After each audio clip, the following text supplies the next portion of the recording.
तर बंधू अशोक खरात प्रकरणात रोज नवे नवे खुलासे आपण बघतोय। अशोक खरात प्रकरणी आता रोहित पवारांनी नवा आरोप केलेला आहे। बंधू अशोक खरात याच्याकडे फोटोवरती फुल्या मारण्याची पद्धत होती। त्यानुसार अजितदादा यांच्यासह महाराष्ट्रातल्या एका अत्यंत बड्या नेत्याच्या फोटोवर फुल्या मारण्यात आल्याचं समजतंय, असं सूचक ट्विट रोहित पवारांनी केलंय। तसंच या बंधू खरातने कोणाच्या सांगण्यावरून फोटोवरती फुल्या मारण्याचा जादूटोणा केला, ज्यांच्या सांगण्यावरून जादूटोणा केला त्यांचा हेतू काय होता हे सुद्धा समोर येणं गरजेचं आहे, अशी मागणी रोहित पवारांनी एक्सच्या माध्यमातून केलेली आहे। त्यामुळे नव्या चर्चांना आता उधाण आलंय। रोहित पवारांनी थेट अजित पवार यांच्या निधनाबाबत अशोक खरातवरती आरोप केलेले असून राज्यात त्यामुळे खळबळ उडाली आहे।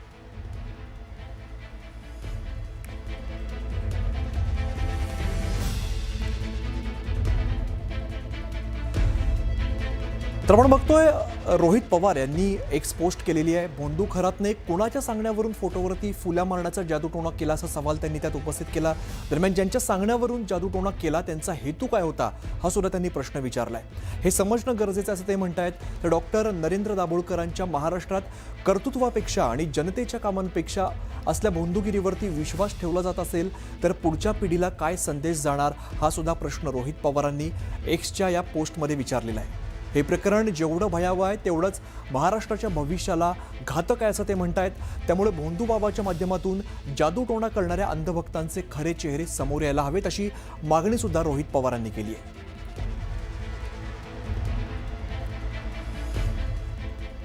तुमच्या लग्नात कोण पाहुणे आहेत यावरती समाजामध्ये आपलं स्टेटस काय ते ठरत असतं असं मानलं जातं आणि यावरून लोक तुमचं स्टेटस ठरवतात, हे कटू वास्तव आहे। खरातच्या लेकीच्या लग्नातले प्रमुख पाहुण्यांची यादी कोणी वाचून लोकांनी तोंडात बोटं घातली असतील, कारण त्याच्या लेकीच्या पत्रिकेवरती उपमुख्यमंत्री, मंत्री, आयोगाच्या अध्यक्षा, आमदार हे सगळेच होते। त्यामुळे नेत्यांची त्यांचं स्टेटस वाढवलं का हा प्रश्न विचारला जातोय। खरातच्या मुलीचं लग्न आणि नेत्यांची वरात, राज्यातील बड्या नेत्यांची पत्रिकेत नावं,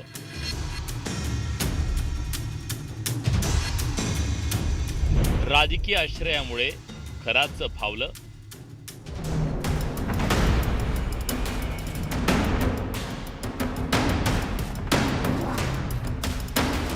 ही लग्नपत्रिका 2 महिन्यांपूर्वीची आहे, पण आता ती चर्चेत आली आहे। त्यामागचं कारणही तसंच आहे, कारण ही आहे भोंदू अशोक खरातची मुलगी तृप्ता बालाची लग्नपत्रिका। या पत्रिकेतील नेत्यांची नावं पहा। राज्याचे उपमुख्यमंत्री एकनाथ शिंदे, मंत्री चंद्रकांत पाटील, मंत्री आशिष शेलार, माजी मंत्री दीपक केसरकर, राज्य महिला आयोगाच्या माजी अध्यक्षा रुपाली चाकणकर यांच्या नावाचा त्यात समावेश आहे। तर ठाकरेंच्या पक्षाचे विधान परिषदेचे आमदार मिलिंद नार्वेकरांचं नाव सुद्धा प्रमुख पाहुण्यांच्या यादीत आहे। ती आपली ग्रामीण पद्धतच आहे ना।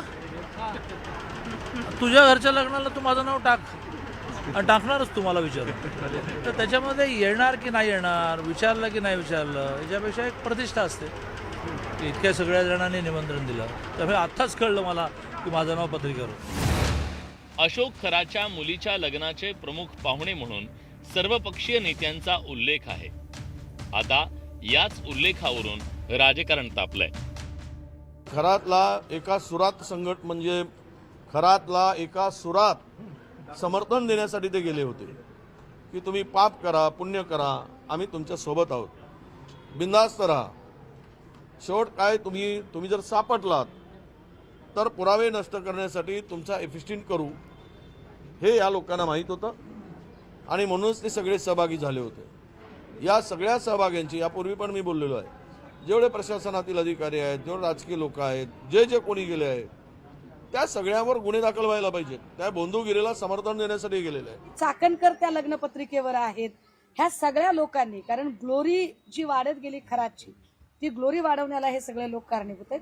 त्याच्या चौकशी नार्वेकरांना मी ते विचारून घेतलं, तर नार्वेकरांचं म्हणणं आहे की पत्रिकेवर नाव होतं मात्र मी गेलो नाही। नार्वेकर असं म्हणतात की 19 वर्षापूर्वी मी गेलो होतो, पण तरीही जर पोलिसांना काही माहिती हवी असेल आणि गरज वाटत असेल तर बिलकुल त्यांनी नार्वेकरांना पण चौकशीला बोलवावं, काही हरकत नाही। राज्यातील 39 आमदार आणि नेत्यांची खरात सोबत उठबस असल्याचा दावा दीपक केसरकरांनी केला होता। किंवा मी स्वतः कुठली पूजा केलेली नाही. फक्त ईशान्येश्वरमध्ये एकदा मी पूजा केलेली आहे किंवा दुसऱ्यांदा गेलो असेल तर फक्त ईशान्येश्वरमधल्या शिवलिंगाची पूजा केली आहे. त्याच्याकडे कुठलीही पूजा मी त्यांच्या वतीने केलेली नाही आहे आणि त्याच्यामुळे निव्वळ ओळख असल्याबद्दल एकाबद्दल काहीतरी बोलणं हे चुकीचं आहे.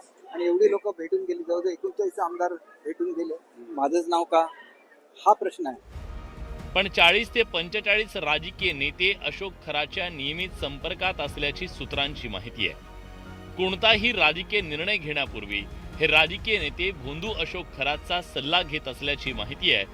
निवडणुकीत फॉर्म भरण्यापूर्वी राजकीय नेते अशोक खरातला वेळ आणि तारीख विचारायचे. खराच्या राजकीय कनेक्शनची पोलिसांकडून तपासणी सुरू आहे. खराचा मोबाईल फोन पोलिसांनी ताब्यात घेतला असून SITला 2 दिवसापूर्वीच फॉरेन्सिक टीमकडून क्लोन डेटा अहवाल मिळाला. अशोक खरातनं राजकीय नेत्यांची नावं कोडवर्डमध्ये नोंदवली आहे. पोलीस तपासात त्या नावांचा उलगडा होण्याची शक्यता आहे. यातल्या अनेक नेते निवडणुकांपूर्वी या भोंदूबाबाचा सल्ला घेत होते.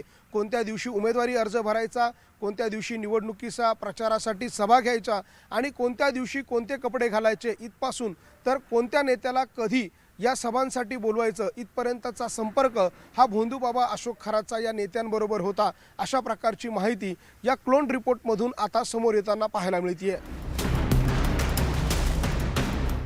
खरातनं राजकीय कनेक्शनचा वापर करून आपलं आर्थिक साम्राज्य उभारल्याचा संशय तपास यंत्रणांना आहे.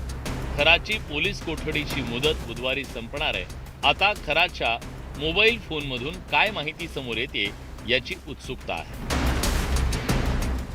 Bureau report, news 18 Marathi.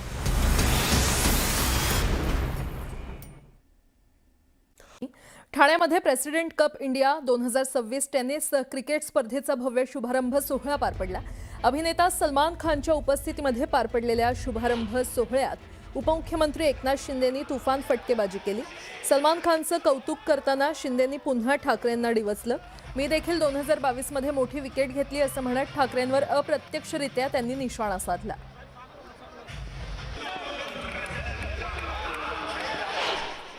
Dadoji Konddev stadium Thane की शान, आज उपस्थित है बॉलीवुड की शान सलमान खान. सलमान ने क्रिकेट और मैंने भी 2022 में